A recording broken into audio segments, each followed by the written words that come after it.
Sono 878 rispetto ai 471 di ieri i nuovi casi di Covid-19 registrati nelle ultime 24 ore nell'isola, a fronte di 18.682 tamponi processati nell'isola. L'incidenza sale così al 4,7%, mentre ieri era al 2,5%. L'isola, dopo un solo giorno, torna di nuovo in testa per il nuovo contagi giornalieri, seguito al secondo posto dal Veneto. Gli attuali positivi sono 22.720, con un decremento di 896 casi. I guariti 1.754, mentre si registrano altre 20 vittime che portano il totale dei morti a 6.657. La Regione Sicilia comunica che i decessi dichiarati in data odierna si riferiscono ai giorni precedenti.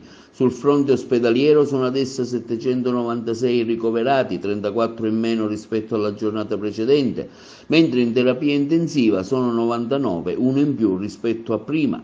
Sul fronte del contagio nelle singole province la situazione è la seguente: Palermo 129 casi, Catania 295, Messina 169, Siracusa 107, Ragusa 53, Trapani 53, Caltanissetta 23, Agrigento 29, Enna 20. Intanto nella nostra provincia si allenta la pressione del contagio, ma non si fermano i decessi da Covid-19. A dirlo il nuovo bollettino dell'ASP di Agrigento. Nel report dell'azienda sanitaria si registrano 19 positivi e 127 guariti, ma anche una nuova vittima originaria di Raffadali. 3 invece i nuovi ricoverati, sono 31 quelli in degenza ordinaria e subintensiva, meno 8. Di questi 19, meno 2 si trovano a San Giovanni di Dio di Agrigento e 6 a Fratelli Parlapiano di Ribera. In 6 sono invece ricoverati in ospedale fuori provincia.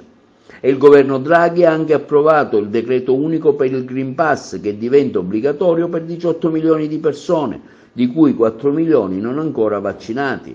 Non ci saranno distinzioni quindi tra i dipendenti della sfera privata e quelli pubblici.